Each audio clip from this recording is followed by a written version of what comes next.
અષાઢ સુદ પૂનમ એટલે કે ગુરુ પૂર્ણિમા, અને જેને વ્યાસ પૂર્ણિમા તરીકે પણ ઉજવવામાં આવે છે.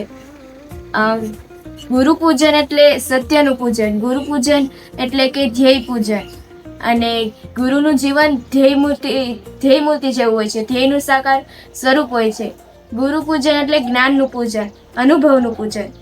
આજના દિવસે હું ગુરુ પૂર્ણિમા વિશે તમને થોડું કહીશ. આપણા ભારતીય સંસ્કૃતિમાં ગુરુને ભગવાનનો દરજ્જો આપવામાં આવ્યો છે. એના માટે એક શ્લોક છે, ગુરુ બ્રહ્મા ગુરુ વિષ્ણુ ગુરુદેવ મહેશ્વર, ગુરુ સાક્ષાત પરબ્રહ્મ તસ્મૈ શ્રી ગુરુવે નમઃ. ગુરુ જ બ્રહ્મા વિષ્ણુ અને મહેશ છે. ગુરુ જ સાક્ષાત પરબ્રહ્મ છે. આપણા ભારતીય સંસ્કૃતિમાં એવા ઘણા ઉદાહરણો છે કે વશિષ્ઠની સેવા કરવામાં રામ લક્ષ્મણ કદી ન થાકતા.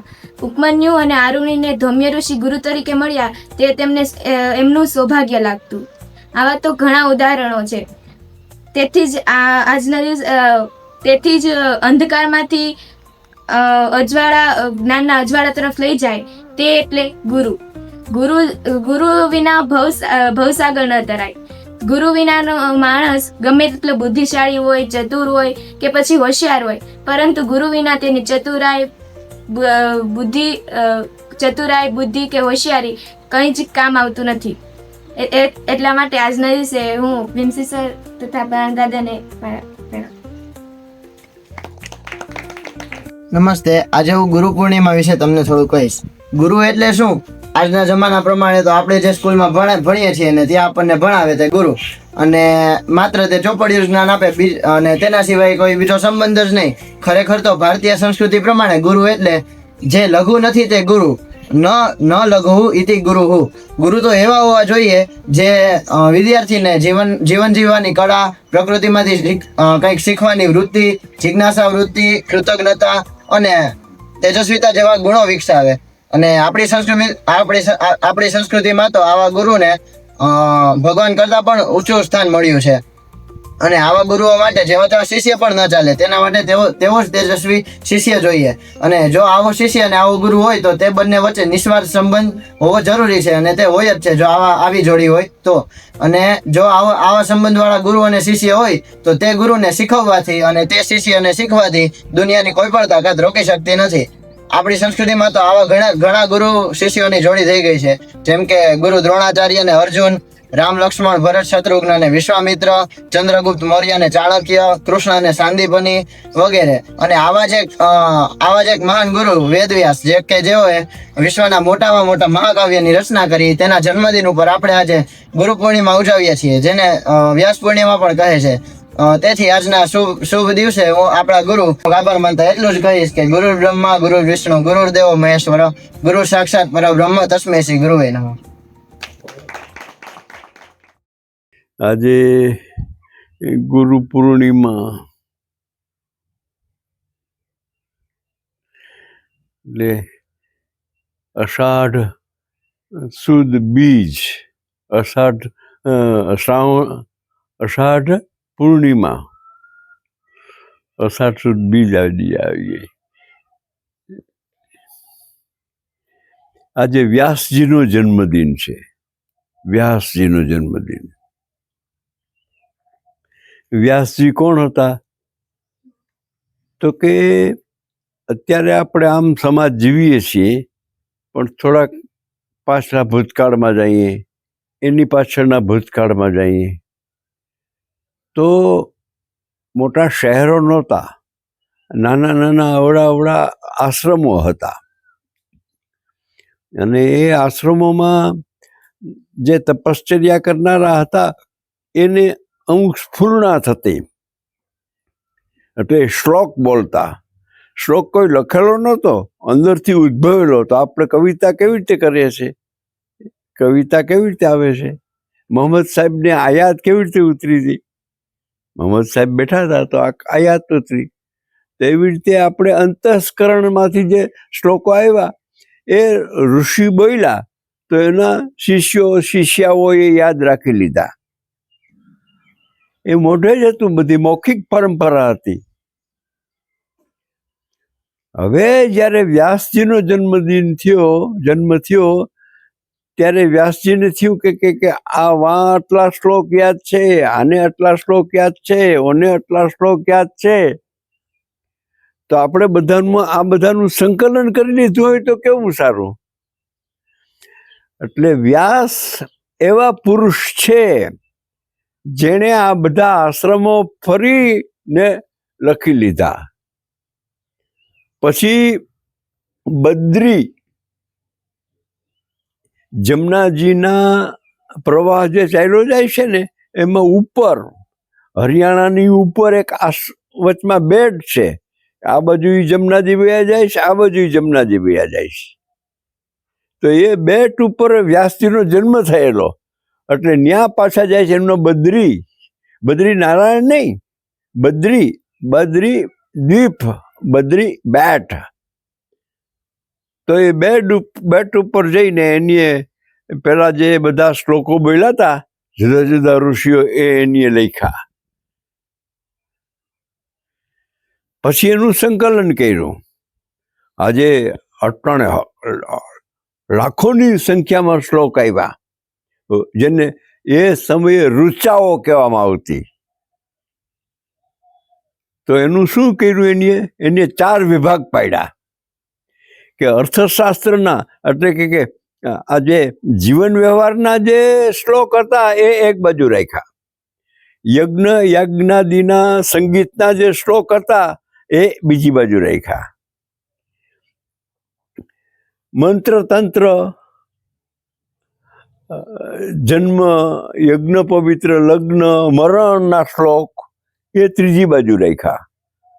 અને ચોથી બાજુ જે અંતસ્ફૂર્ણા હતી કે આત્મા શું છે, પરમાત્મા શું છે, હોય તો ક્યાં છે, કેવી રીતે પહોંચાય, આ શરીર શું છે, આ શરીરમાં ખાવાનું કેમ ઈચ્છા થાય છે, આ હાથ પગ કેમ આમ હાલે છે, કામ, ક્રોધ, મદ, લોભ, કોઈ પણ ઈચ્છા થવી એનું નામ કામ.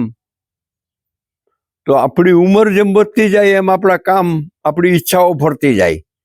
નાનપણમાં આપણને માત્ર માં જ દેખાતી હતી, જુઓ. પછી મોટા થયા ત્યારે આમ થયું. જુવાનીમાં વળી સ્ત્રી ને પુરુષ ને પુરુષને સ્ત્રીની ભાવના. એના કરતા એટલે તમે જુઓ તો આમ આપણી ઉંમર જેમ વધતી જાય એમ કામનાઓ ફરતી જાય. તો વ્યાસજીએ આ બધા શ્લોક એક બાજુ રાખ્યા. હવે તમે સમજો કે વ્યાસજી આ શ્લોકના રચયિતા નથી, એણે પોતે આ શ્લોક બનાવ્યા નથી, પણ આ શ્લોકો જે બનેલા છે એનું સંકલન કર્યું, એને વિભાગમાં કર્યા.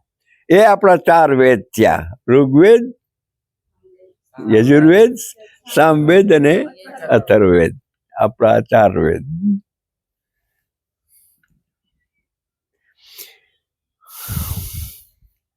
એટલે વ્યાસજી એ સંકલનકાર છે.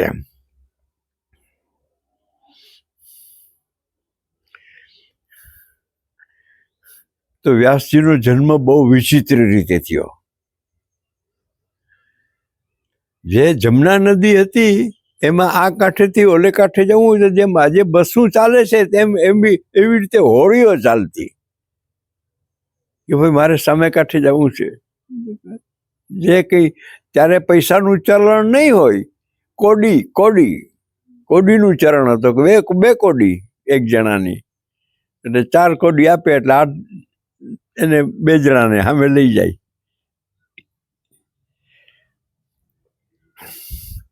એક વખત પરાશર ઋષિને સામે કાંઠે જવું હતું. અટાણે પ્રયાગ આ કાંઠે છે અને અયોધ્યા આ કાંઠે છે. તો આમ જવું હોય તો નદી પાર કરવી પડે ને. તો નદીમાં તો પાણી એટલું હતું, તો બધાને તરતા તો બધાને આવડતું હતું, પણ વેશભૂષા જટા બાંધી હોય, ભગવા કપડાં પહેર્યા હોય, કાળા કપડાં પહેર્યા હોય, કોઈ સફેદ કપડાં પહેર્યા હોય, તો એ કંઈ પાણીમાં ડૂબીને થોડા જાય, તરીને થોડા જાય. એટલે હોળીનો ઉપયોગ કરે.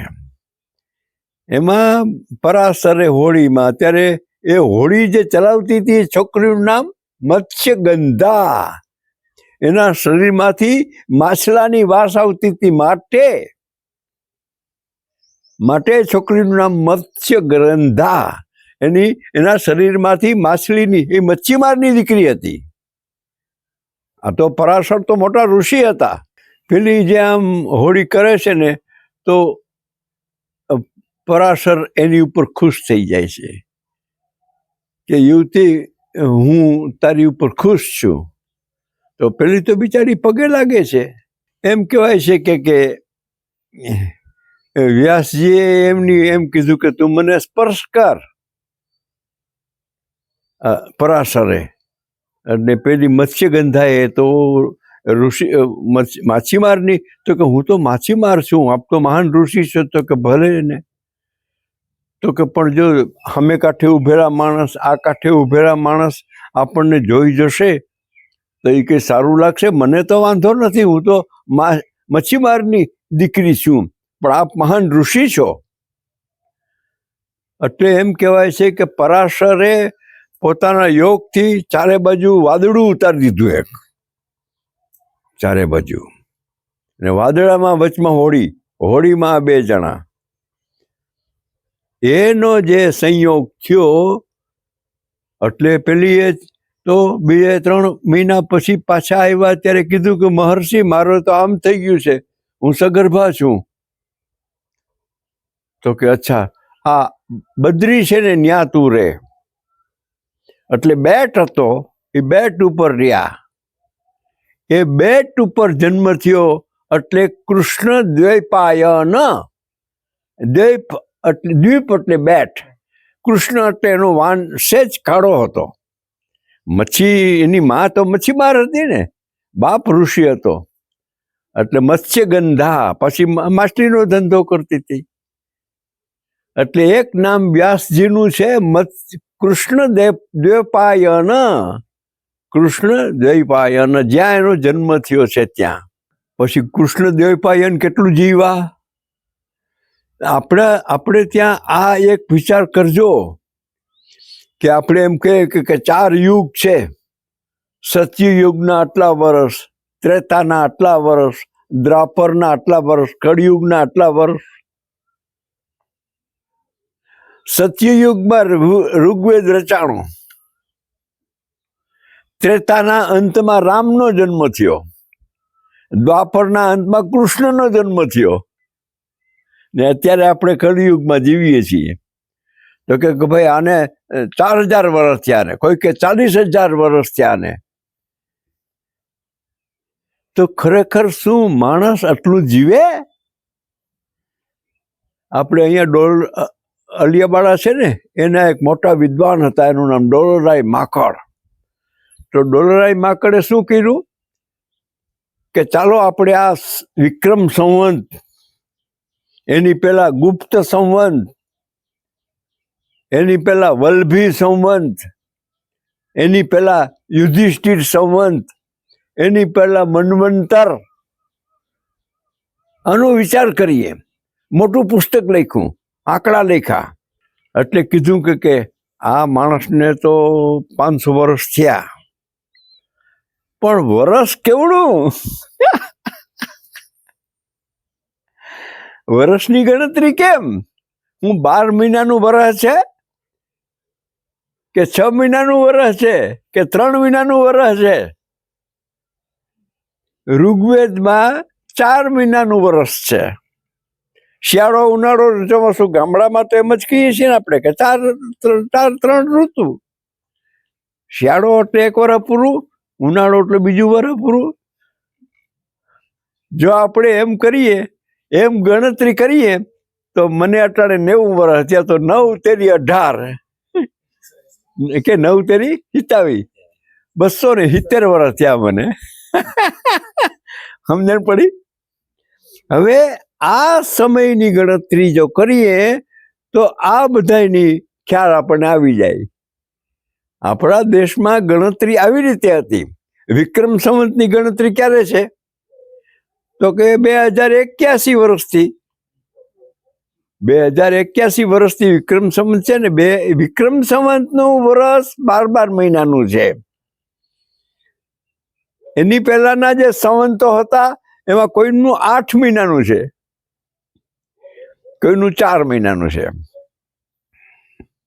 કદાચ એની પહેલાનું હું પણ હોય જે હજી લખાણું નથી. એટલે એમ કે આ મિલારાપા નામનો છેલ્લો યોગી તિબેટનો 800 વર્ષ જીવો હમણાં. અને આપણા દલાઈ લામા છે એ મારા જેવડા છે. એનો 1935માં જન્મ, મારો 1935માં જ. એટલે એને 90 વર્ષમાં, એ થોડાક મોટા છે મહિનાની ફેર. તો એણે એમ કીધું કે ચિંતા ન કરો, હું હજી 30-40 વર્ષ જીવવાનો છું. એટલે એનો અર્થ એ કે આજે જે દલાઈ લામા જીવે છે અને હમણાં 4-5 દિવસ પહેલા જેનો જન્મદિન ગયો, એણે કીધું કે 30-40 વર્ષ તો હું જીવીશ. દલાઈ લામા જીવે છે હજી ધર્મશાળામાં. એ તિબેટમાં હતા, ત્યાંથી ભાગીને અહીંયા ધર્મશાળામાં આવતા રહ્યા, જ્યાં આપણે ક્રિકેટ મેચ ખેલાય ત્યાં. કારણ કે ચીન વાળાએ આખું તિબેટ લઈ લીધું. અને છેલ્લો એમાં જે તિબેટમાં હતો એ 800 વર્ષનો હતો. એનું નામ મિલારેપા. એનો ઇતિહાસ મળે છે, એ પોતે એના ફોટાઈ મળે છે. તો અહીંયા આ 800 વર્ષની ગણતરી તિબેટમાં કેવી હશે? તિબેટ સંવત જુદું છે, નેપાળ સંવત જુદો છે, કાશ્મીરી ગણના જુદી છે. અત્યારે આપણે અહીંયા બેઠા છીએ ત્યારે હરિદ્વાર અને મથુરામાં શું બોલાય છે? અષાઢી પૂર્ણિમા. પણ 2082, 1 વર્ષનો ફેર. આપણે કહીએ અષાઢી પૂર્ણિમા 2081, એ કે 82. અહીંયા હિન્દુસ્તાનમાં આપણે કહીએ આજે અમાસ છે, અમારો મહિનો પૂરો, તો એ ના પાડશે, મથુરા વાળો ના પાડશે કે નહીં, અમારો મહિનો પૂર્ણિમાંત છે, પૂર્ણિમાને દિવસે અમારો મહિનો પૂરો થાય છે. કૃષ્ણ જન્માષ્ટમી એ જન્માષ્ટમી જ છે, શ્રાવણ મહિનાની અષ્ટમી જ છે. અહીંયા અને ત્યાં બે જગ્યાએ પણ વરહમાં ફેર છે, પખવાડિયામાં ફેર છે. કારણ કે આપણો મહિનો અમાસને દિવસે પૂરો થાય, એનો મહિનો પૂનમને દિવસે પૂરો થાય. અંગ્રેજો આપણા દેશમાં આવ્યા ત્યારે એને આ કંઈ ગણિત સમજાણું નહીં કે આ હું મદ્રાસમાં આમને, ભાણવડમાં આમને, શ્રીનગરમાં આમ, કાશ્મીરના સ્ટાફ. હા, ક્રાંતિકારી હતા અંગ્રેજો, સાચું જ. એને કીધું 1 જ તારીખ, 1 જ મહિનો, 1 જ હરખું ગણતરી. 1912માં 2 વસ્તુ બની. 1912 એટલે હજી 100 વર્ષ પહેલા જ હિન્દુસ્તાનની રાજધાની ક્યાં હતી? કલકત્તા. 1912માં કલકત્તાથી દિલ્હી આવી. એટલે 1912માં રાજધાની દિલ્હી આવી. અને 1912માં બધા જ રાજ્યોમાં ઈસવીસન લાગુ કરી, તારીખો લાગુ કરી.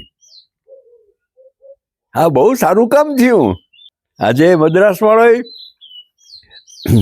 10મી જુલાઈ ઉજવતો હોય છે, આપણે 10મી જુલાઈ ઉજવીએ છીએ, ને શ્રીનગરમાં 10મી જુલાઈ ઉજવે.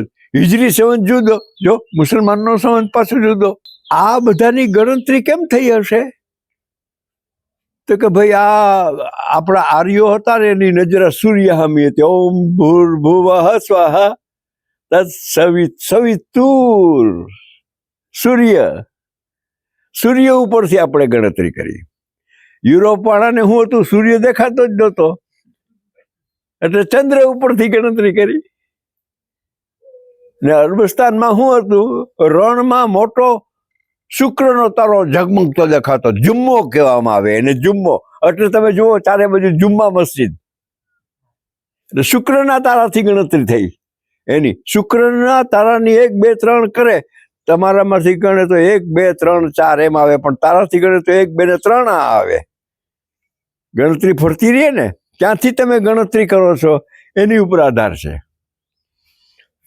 ત્યાંથી એ આવી. એટલે હિન્દુસ્તાનમાં આજે જુદા જુદા સંવંતો વર્ષની ગણનાઓ હતી. ચતુર્યુગની ગણતરી, સત્યયુગ, દ્વાપર, મન્વંતરની ગણતરી, પછી આ વિક્રમ સંવતની ગણતરી, ને હવે આપણી તારીખોને રજીસ્ટ્રેશન ને બધું લખાય છે ઈસવીસન મુજબ. આપણે તો વ્યાસજીની વાત કરતા હતા. વ્યાસજીને એમ થયું કે આ બધું આપણે સંકલન કરીએ. વ્યાસજીએ પોતાનું લખેલું શું છે? મહાભારત.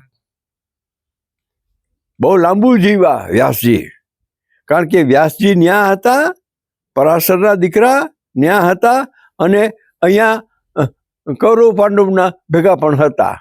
કૌરવ પાંડવમાં તો એ પિતામાં હશે, તમે જુઓ. એટલે અને પાછું એની જ મહાભારત લખ્યું. મહાભારત તો પોતે એક પાત્ર પણ છે. તે કાળગણનામાં ક્યાંક ગોટાળો થાય છે. આપણે જે તારીખો વાર કરીએ છીએ એમાં ગોટાળો થાય છે. આપણી હિન્દુઓની ગણતરી હતી કે સૂરજ ઉગ્યો ને આ હોરા શરૂ, આ દિવસ શરૂ, બુધવાર શરૂ, આ ગુરુવાર ક્યારે પૂરો થયો? તો કે જ્યારે સૂરજ પાછો ઉગે ત્યારે શુક્રવાર શરૂ થાય. આપણે સૂરજ ઉગે ત્યાંથી દિવસ ગણાતો હતો. અંગ્રેજોએ શું કીધું કે નહીં, 12 વાગે ફરી જાય બધું, રાતે 12 વાગે તારીખ ફરી જાય છે ને આજે. તો વ્યાસજીએ આવડી મોટી જિંદગી જીવી, એમાં એનું પોતાનું સર્જન એમ કહેવાય છે કે મહાભારત. એટલે મહાભારત પોતે યુદ્ધ જોયું અને લખ્યું. લખવામાં તો હાથ થાકી જાય, એટલે ગણપતિને બેહાડ્યા કે લખ્યા બેહવા. એ લહિયા કહેવાય, ગણપતિ લહિયા.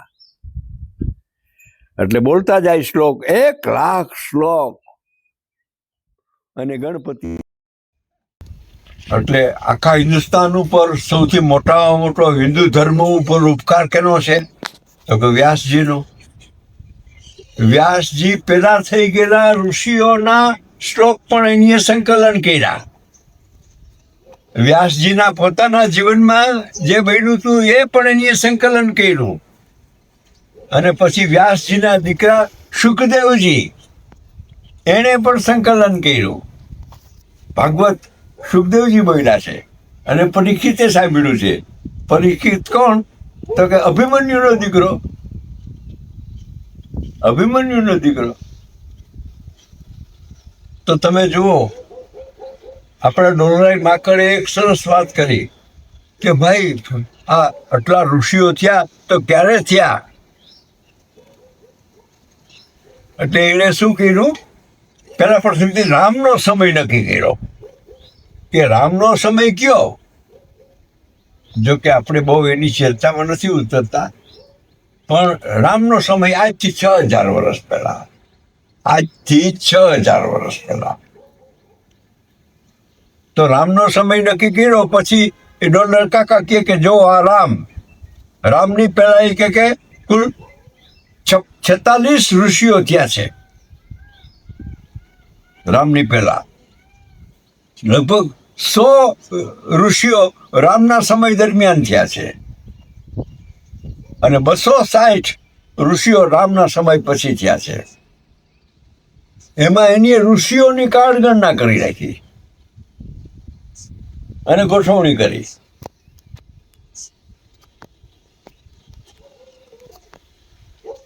આપણા હિન્દુ ધર્મ સનાતન ધર્મને આમ કરીને હરકી જટા બાંધનાર પહેલો માણસ કોણ? તો કે વ્યાસજી.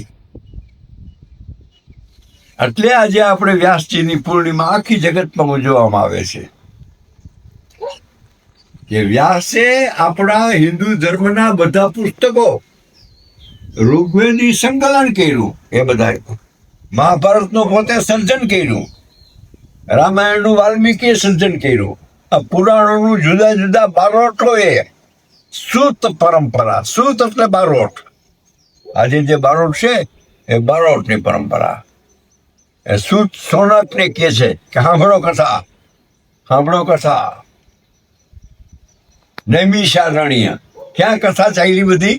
તો કે નૈમિષારણ્ય. અને વ્યાસજી અને એનો દીકરો સુખદેવજી, એને ભાગવત બોલ્યા. સુખદેવજી માત્ર ભાગવતના જ વક્તા છે. એકમાત્ર ભાગવત પુરાણ સુખદેવજીના મોઢામાં છે. બાકીના 17 પુરાણો જુદા જુદાના મુખમાં છે. એ પુરાણોના રચનારા વ્યાસ નથી.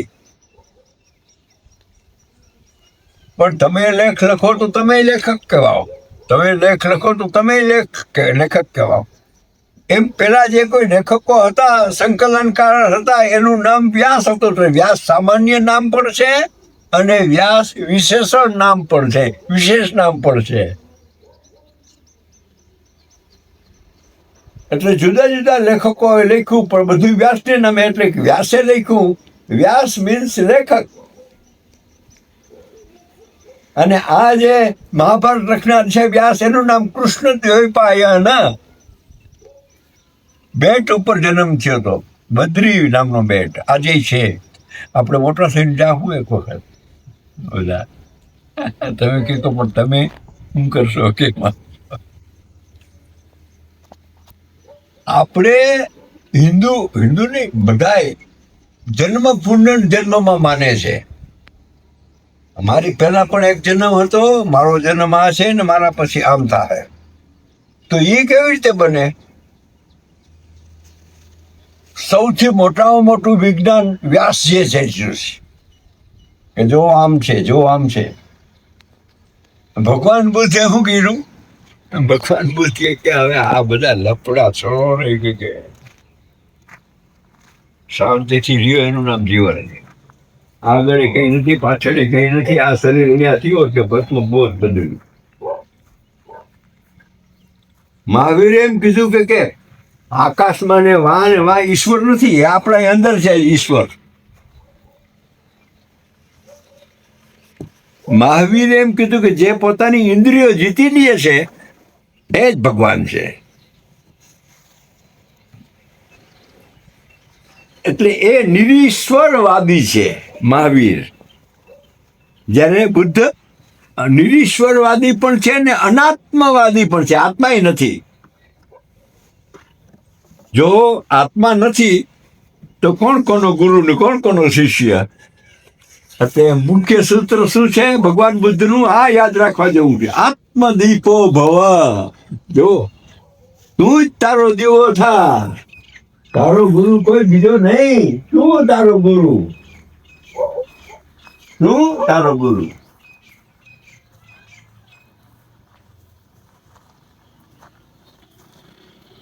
આપણે આપણા ગુરુ થવાનું.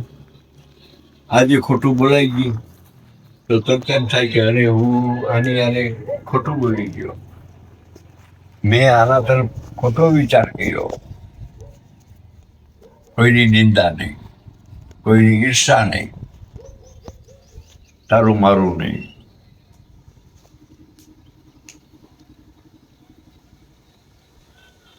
એ તો આપણે જ શીખી શકીએ ને. કથાકાર તમને ઉપદેશ આપ્યો પણ જીવવાનું તો તમારે જ છે. હું મારા જીવનમાં શું કરી શક્યો છું એ મારે જ વિચારવાનો છે કે મેં ક્રોધને કેટલો કાબૂમાં રાખ્યો, મેં બીજાની ઈર્ષા તેજોદેશ કરતા કરતા કેટલો હું બચ્યો. આ સાધના સાચી, અને એનું નામ આત્મદીપો ભવ. તારો દીવો તું જ થા. ગુરુ પૂર્ણિમાનો મુખ્ય સંદેશો આપણે જ આપણા ગુરુ થવાનો છે. આપણે આપણા જ ગુરુ થવાનું છે.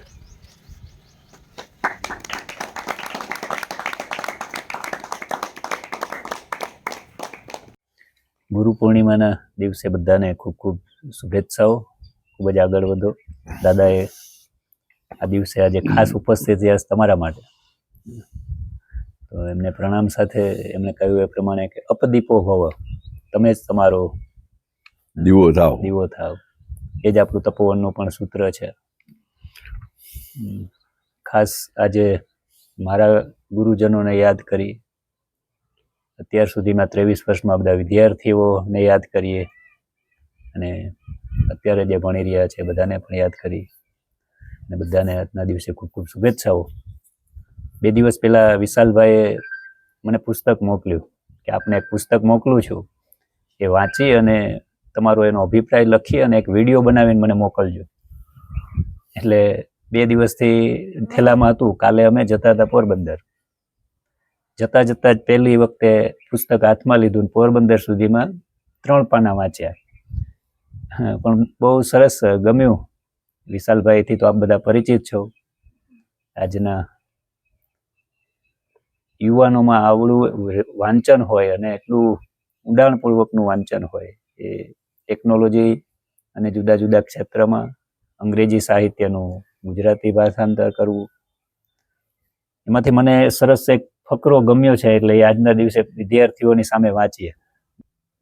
આમ મને એવું લાગ્યું કે આ ખરેખર આજના યુવાનો માટે ખૂબ જ ઉપયોગી છે. એમાં એવું લખ્યું છે કે આજનું યુવાધન નાની ઉંમરે આત્મહત્યા કરે છે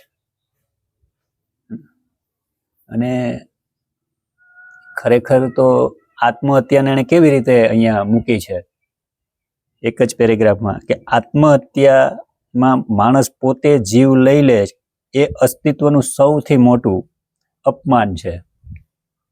આત્મહત્યા છે એ આ અસ્તિત્વનું, આપણે આપણો જીવ લઈ લેવો, આપણે આપણો જીવ લઈ લેવો એ સૌથી મોટું આપણું આ અપમાન છે. અસ્તિત્વનું પણ અપમાન છે. અસ્તિત્વ આપણે અહીંયા આવડા સરસ રીતે સર્જે છે. એવું કેમ કે પૃથ્વી ઉપર સૌથી શ્રેષ્ઠ જીવ છે એ માણસ છે. તો આવો સરસ જીવ છે એ પોતે આત્મહત્યા કરે એ તો બહુ મોટું અપમાન છે. તો આ ન થવું જોઈએ. એને અટકાવવા આપણે સૌએ બનતું બધું જ કરી છૂટવું જોઈએ. આપણે વિચાર આવે કે આત્મહત્યા કરી લેવી, એ વિચારને અટકાવવા માટે આપણે બધું જ કરવું જોઈએ, કરી છૂટવું જોઈએ. પણ આ ન કરવું જોઈએ, આત્મહત્યા ન કરવી જોઈએ. પણ રોજે રોજ આ આત્મહત્યાનો વિચાર ક્યારે આવે છે તો કે પણ રોજ થોડો થોડો જીવ કપાય છે એવી નાની નાની આત્મહત્યાઓ શું નથી? દરરોજ થોડી થોડી બાબતોમાં આપણે ક્યાંક દુઃખી થઈએ છીએ.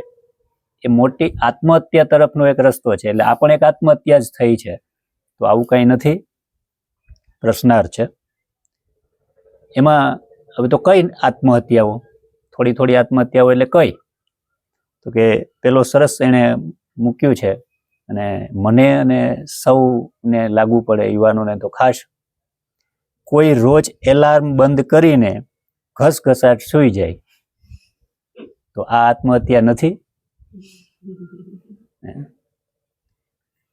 છે કે નહીં? સાંજે એવું નક્કી કર્યું હોય કે મારે આટલું આટલું કામ કરવું છે અને પછી ઊંઘ પણ બરાબર 5 વાગે ઉડી જાય, 4 વાગે ઉડી જાય, જે ટાઈમ નક્કી કર્યો એ બધા ઉઠી જ જઈએ છીએ. પણ એ જ ક્ષણે ફરી પાછો વિચાર આવે કે જરાક સૂઈ લો. તો આ પણ એક નાનકડી આત્મહત્યા છે. બીજું, આમાં એમણે ઉલ્લેખ કર્યો છે ડાયટ પ્લાન પ્રમાણે આપણે જમતા હોઈએ છીએ. એટલે કે આપણી આજુબાજુમાં આપણે જે વાતાવરણ મળ્યું હોય એ પ્રમાણે આપણે જમતા હોઈએ.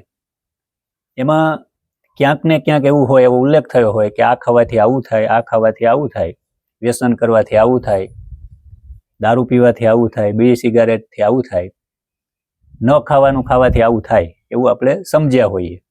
છતાં પણ ક્યાંક ખૂણે ખાંચકે થોડુંક ખાઈ લઈએ તો આ પણ એક આત્મહત્યા નથી? ને આ પણ એમને કહ્યું છે કે આ પણ એક આત્મહત્યા છે.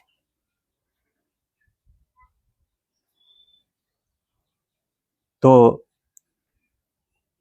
આમાં એણે વાક્ય એવું લખ્યું છે કે કોઈ ડાયટ પ્લાનમાં છીંડા પાડીને જીહા તૃપ્તિ કરે છે તો કોઈ વળી પૂરતી ટેલેન્ટ હોવા છતાં અનુશાસનના અભાવે નિષ્ફળ જાય છે અને દુઃખની ઊંડી ખીણમાં રોજ પડ્યા કરે છે અને પોતાના પરિવારને પણ સાથે લઈ જાય છે.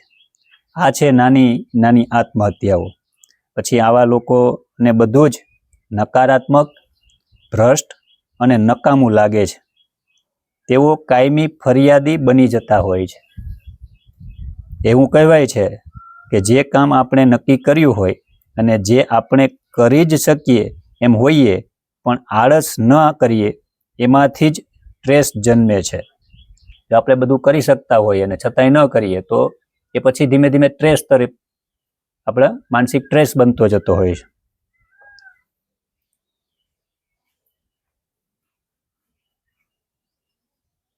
અંગ્રેજીમાં જેને પ્રોકાસ્ટિનેશન કહે છે, એટલે કે એવું વર્તન કે જેમાં મગજ એક જ રિંગટોન વગાડ્યા કરે, આજ કરે સો કલ કર, કરે સો પરસો, ઇતની ભી ક્યાં જલ્દી હે, જબ જીના હે બરસો.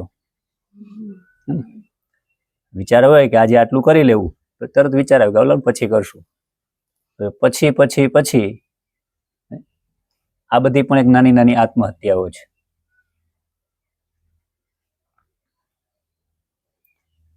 આવું રોજ ચાલ્યા કરે તો એવી ટેવ પડે અને પછી એવો જ સ્વભાવ બની જાય.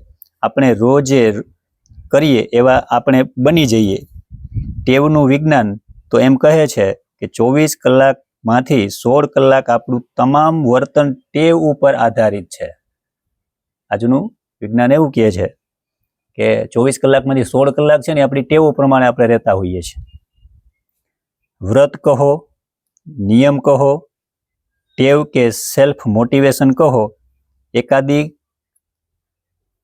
એકાદી ખાલી એ બંધાયા વગર છૂટકો નથી. એકાદી ખાલી એટલે કે એકાદી ખૂંટી ખીલીએ બંધાયા વગર તો છૂટકો જ નથી. કાં તો તમે એને વ્રત કયો, કાં તો તમે એનો નિયમ કયો, કાં તો એને ટેવ કયો, કાં તો સેલ્ફ મોટિવેટ કયો. આમાંથી ક્યાંક તો આપણે બંધાવવું પડશે. કારણ કે ન્યુરોસાયન્સ એમ કહે છે માણસનું મન જેના ઈશારે કામ કરે છે એ મગજ માત્ર એક જ કામ માટે સર્જાયું છે, આ શરીરનું જતન કરવું. મન આના માટે જ સર્જાયું છે કે આ શરીરનું જતન કરવું. તો હવે શું થાય છે? તો હવે શું કહે, આ સિવાયનું કોઈ પણ કામ એને વધારાનું લાગે છે. જેમ કે કસરત કરવી, વાંચન કરવું, પ્લાન પ્રમાણે કામ કરવું. અને આવા વધારાના કામ શા માટે ન કરવા જોઈએ એના બહાના બનાવવા માટે આજનું મગજ એક કિંગ છે. યાદ કરો, એલાર્મ વાગે ત્યારે નહીં ઉઠવાનો જે પહેલો વિચાર કયો આવે છે એ આપણું બહાનું છે. આ પણ એક આત્મહત્યા છે.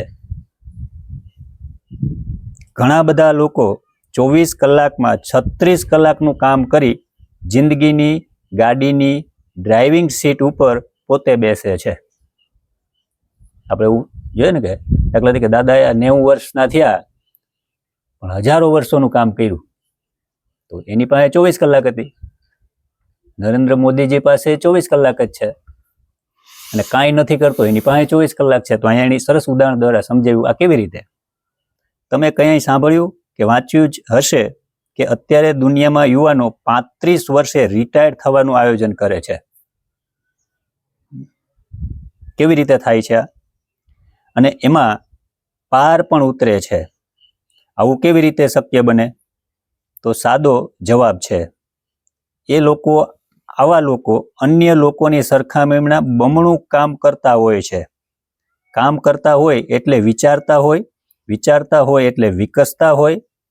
સરવાળે જે કામ 60 વર્ષ સુધીમાં કરવાનું હોય એ 30-35 વર્ષમાં કરી જાય છે. સ્વામી વિવેકાનંદ જેવા અનેક દાખલાઓ આપણી સામે છે. અલબત્ત દરેક હટકે થિંકિંગની જેમ આમાં પણ લઘુમતી હોવાની એ સમજી શકાય એવું છે. પણ આ કોઈ પોકળ મોટિવેશન વાત નથી. લોકોએ જીવી બતાવ્યું છે.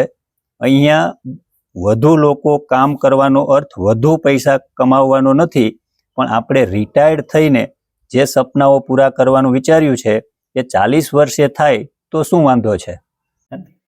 કે અમુક લોકો થાંભવાસણ કરતા હોય એટલી ચોકસાઈથી કરતા હોય, પણ એટલું ફાસ્ટ કરતા હોય, પાણીનો બગાડ ન થતો હોય, એકદમ ક્લીન કરતા હોય, વ્યવસ્થિત સૂકવતા હોય.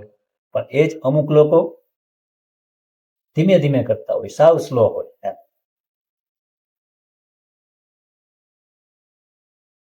કેટલાક લોકો નક્કર કામ કરીને પછી એની વાત કરતા હોય છે.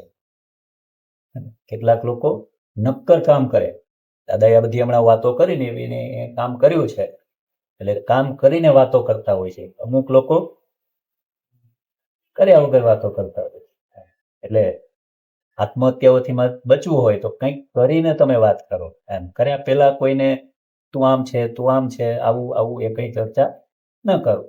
દાખલા તરીકે તમારે સવારે બનતું હોય કે આજે આની સફાઈ નથી કરી, આજ વહેલો નથી ઉઠ્યો, આ નથી ઉઠ્યો. પણ આપણે તો પેલા બધામાં પરફેક્ટ થઈ જઈએ અને આપણે થઈ જવું, આજુબાજુ વાળા મનસે થવા, પણ એ વિવાદમાં ન પડ્યું. કેટલાક લોકો કોઈ દિવસ કોઈ બહાનું કરતા જ નથી. કેટલાક વર્ગ એવો છે જેને કોઈ બહાનું જ નથી. આમ હતું, તેમ હતું, આ છે, તે છે, ફલાણું ઠીકનું, કોઈ બહાના જ નહીં. એને બહાના બતાવતા આવડતા જ નથી. આવા લોકો પણ છે. ટેલેન્ટ વાળો અમિતાભ 80 વર્ષે પણ અનુશાસનને લીધે કામ કરે છે, આજે પણ. અને હમણાં આવેલા નવા અભિનેત્રી અભિનેતાઓ બેકાર પણ બેઠા છે, કારણ કે પોતાનામાં સ્વ અનુશાસન નથી. નાની નાની ટેવો જ આંતર મનને ઘડે છે. એક પ્રોપર શેડ્યુલનો અર્થ રોબોટ બનવું એવો કદાપી નથી, પણ પોતાના સમય પર પોતાનો કાબુ એવો થાય એ મહત્વનું છે. રોબોટ બની જવું એ પણ જરૂરી નથી, પણ પોતાના સમયે આપણે આપણું કામ કરી જવું કાબુપૂર્વક, સમય પ્રમાણે, ઉંમર પ્રમાણે. યુરોપમાં લોકો સાપ્તાહિક આયોજન પ્રમાણે જીવે છે અને પ્રત્યેક કલાકનો હિસાબ રાખે છે. આપણે ત્યાં પણ શ્રદ્ધાવાન લોકો દૂર દૂરની યાત્રાઓ પગપાળા કરે છે અને કેટલાય ઉપવાસ કરે છે, જે એમનું મન દ્રઢ કરે છે. કેટલાય લોકોને કોઈ કામ સોંપાતું નથી કે નથી એમનું સુપરવિઝન, છતાં પણ એ મસ્ત મૌલા એમનું કામ ખેલદિલીથી કરે છે. એવો વર્ગ આજે 10% જ છે. બીજાનું પણ કામ કરે છે અને એમના ચહેરા પરની હળવાશ જીવનની પ્રસન્નતાની ચાળી ખાય એવી છે. સરસ વાક્ય છે. કેટલાય લોકોને કોઈ કામ સોંપાતું જ નથી અને સોંપતા પણ નથી. એમનું કોઈ સુપરવિઝન કરતું નથી, છતાં એ મસ્ત મૌલા એનું કામ ખેલદિલીથી કરે છે. બીજાનું પણ કામ કરે છે અને એમના ચહેરા પરની હળવાશ જીવનની પ્રસન્નતાની ચાળી ખાય છે. સવારે દાદા કહેતા હતા કે કારણ વગરના ડુંગરા ખૈરા. કોઈ કારણ નહોતું એ સમયે. દર શનિ રવિવારે આબ ઉપર આટો મારીએ, કોઈ કીધું નહોતું, પણ આમ પોતાની ઈચ્છાથી. અને કે આજે આપણા સૌની સામે છે જીવનની પ્રસન્નતાની, બધા કહે કે દાદાનું ખળખળાટ હાસ્ય. એટલે આ એવા 10 પોઈન્ટ વિશાલભાઈ આપણે મૂક્યા છે કે આમાંથી બચવા માટે આ રીતે જો આપણે આપણા જીવનમાં વળીએ તો આપણે આ આત્મહત્યાઓથી બચી શકીએ છીએ. હવે એ સિવાય એક પાનું છે, પણ અહીંયા આજના દિવસે આટલી સરસ આપ સૌ પણ નાનકડી આત્મહત્યાઓમાંથી બચો અને શ્રેષ્ઠત્વ સુધી પહોંચો એ ભાવ સાથે આજે બધાને ગુરુ પૂર્ણિમાના દિવસે અમે આજ્ઞા આભારી છીએ.